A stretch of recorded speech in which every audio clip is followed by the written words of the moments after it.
Arranging your video and audio files to work together is work. It takes patience and trial and error. A method to use for synchronizing audio and video highlights is to separate an audio file at its highlights. I'll show you how. Click on your audio file, then click on Cutting and Splitting. Listen to your audio clip and insert markers at the audio highlights by clicking on Add Marker at each highlight. Now, an audio highlight can be a drum beat or any portion of the audio that you consider to be a highlight. Try this on her sides, mister.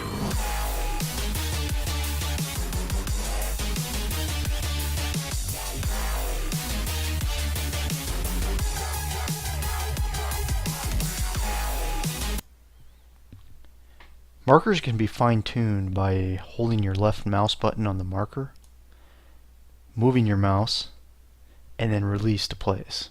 Sometimes it's helpful to zoom in on the timeline. But don't get too concerned about the marker placement. We can do any kind of fine-tuning we need on the timeline later. Click on Apply Changes. In the Splitting Parameters dialog box that appears, checkmark Place separate parts of the file into a sprite. Leave all other boxes checked and click OK. This method cuts the audio clip into pieces, but consumes only one track in the timeline with what VSDC calls a sprite.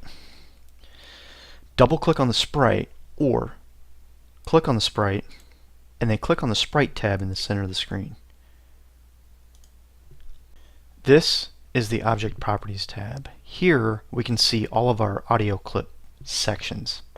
If you place your scrubber where two of the audio clip sections meet, this is one of your audio highlights, where the markers previously were in the editor.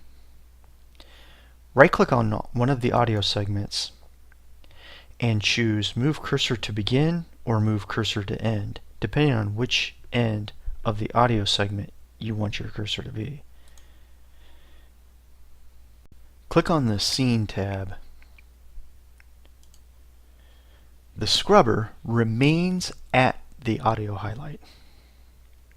Now we can adjust the video clips to mate with this audio highlight.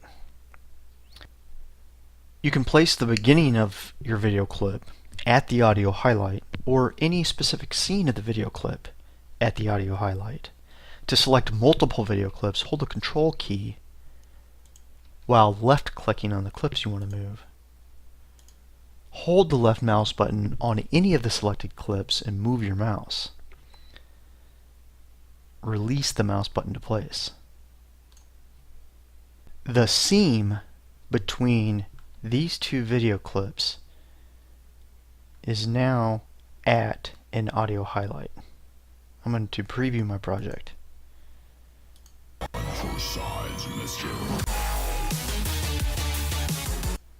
So as you can see, the video and the audio is now synchronized.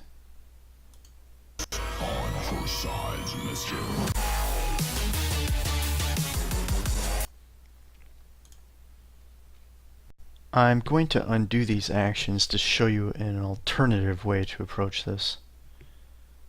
Left-click on the timeline to deselect those clips. Click on Undo.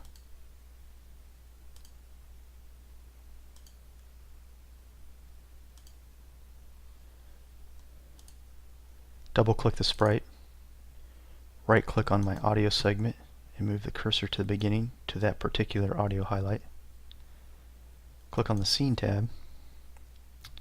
Zoom in on my timeline, and this time I'm going to trim this clip to the audio highlight. Left click on the video clip, click on Cutting and Splitting. The blue line indicates where the scrubber was on the timeline. That's the section I want to remove. cut region, apply changes, and confirm. Now you can see the video clip ends where the scrubber is. I'm going to left click and control left click to select the last two clips and move them to the scrubber position. The adjacent clip snapped to the scrubber. And then I will preview my project. On for size, mister. When moving multiple clips in VSDC, the action can be a little sloppy. For instance, if I look at the seam between these two video clips, I can notice a gap. So occasionally you will have to do a little bit of maintenance on your project to make sure it is still arranged the way you intend. So I'm going to move this clip, and that has been repaired. Now I am going to arrange the seam between these last two clips so that they are synchronized with an audio highlight. So I see my scrubber is currently close to the seam.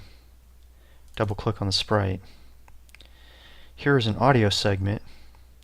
To the left and to the right of this audio segment are audio highlights. So now I have to make a decision whether to just be happy with the arrangement, or do I want to trim or lengthen either of the video clips to synchronize with the audio clip. In this case, I'm going to choose to lengthen this clip. So I will right click on my audio clip, click on Move Cursor to End, and this is the audio highlight I'm going to focus on. This video clip has already been trimmed, so I'm going to click on Cutting and Splitting. In my Cut Areas panel, I'm going to choose the end that has been cut. Then I'm going to click on Restore Region. Click Apply Changes and confirm. I'm going to go back into Cutting and Splitting. The blue line indicates where my scrubber is, which is currently located at an audio highlight. And I'm going to trim that portion of the video clip. Apply changes and confirm. If I zoom in on my timeline, I can see that the video clip now ends right at this audio highlight. I'm going to move the video clip above so that it is at the end of the preceding clip and preview my project.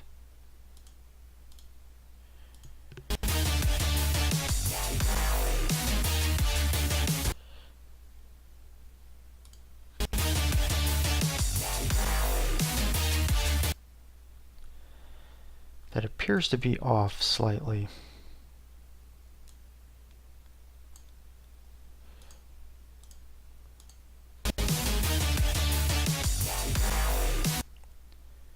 I would like the video to end a little bit sooner. In this case, I'm going to move the following clip down and move it to approximately where I believe the seam needs to be, and preview my project.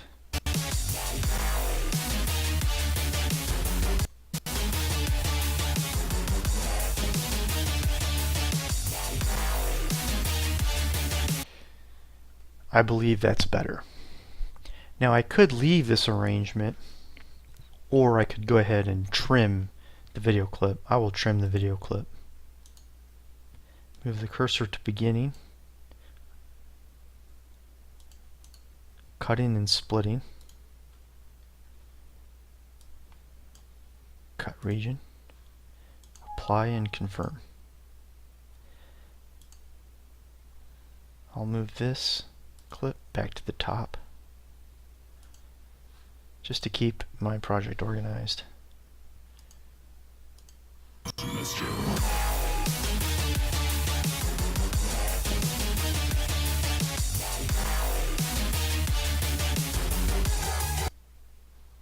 This final clip is actually a sprite containing 2 video clips. I'm going to double click on that sprite. I'm going to right click on this first clip, move the cursor to the end, and go back to my scene tab. Then I'm going to double click on the sprite containing the audio segments. I have an idea of which audio highlight I want to use. It's at the end of this small segment here. So I'm going to right click on that segment and move my cursor to the end.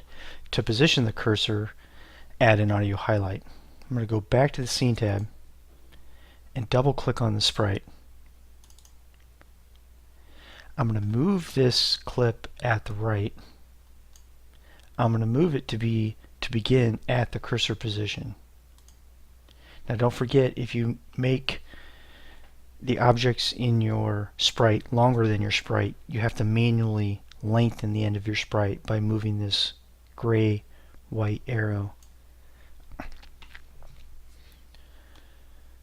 Now this first clip has been trimmed previously, so I need to restore the end of it by right-clicking on the clip, clicking on Cutting and Splitting, selecting the end cut area, click Restore Region. The region between the red lines has been restored. Apply changes and confirm. Now here is what makes trimming in a sprite unique. Up till now, we have been able to go to the Cutting and Splitting editor window, and the cursor position remains. But within a sprite, that doesn't work. I'll right click on this first clip, click on Cutting and Splitting, and you can see the blue line is all the way at the beginning of the clip instead of at the current cursor position on the timeline. So I'll close this video editor window and we'll use another method. I will set the beginning of the work area at the cursor position. Then right click on this clip, move the cursor to the end, and then set the end work area to the cursor position. This area between the gray here, between the 2 blue bars, is the work area. That's the area that will be cut when I click on Cut Out Fragment. And as you can see, the video clip has been trimmed, and there is a nice seam between the 2 video clips contained within the sprite. I'm going to click on the Scene tab and preview the project.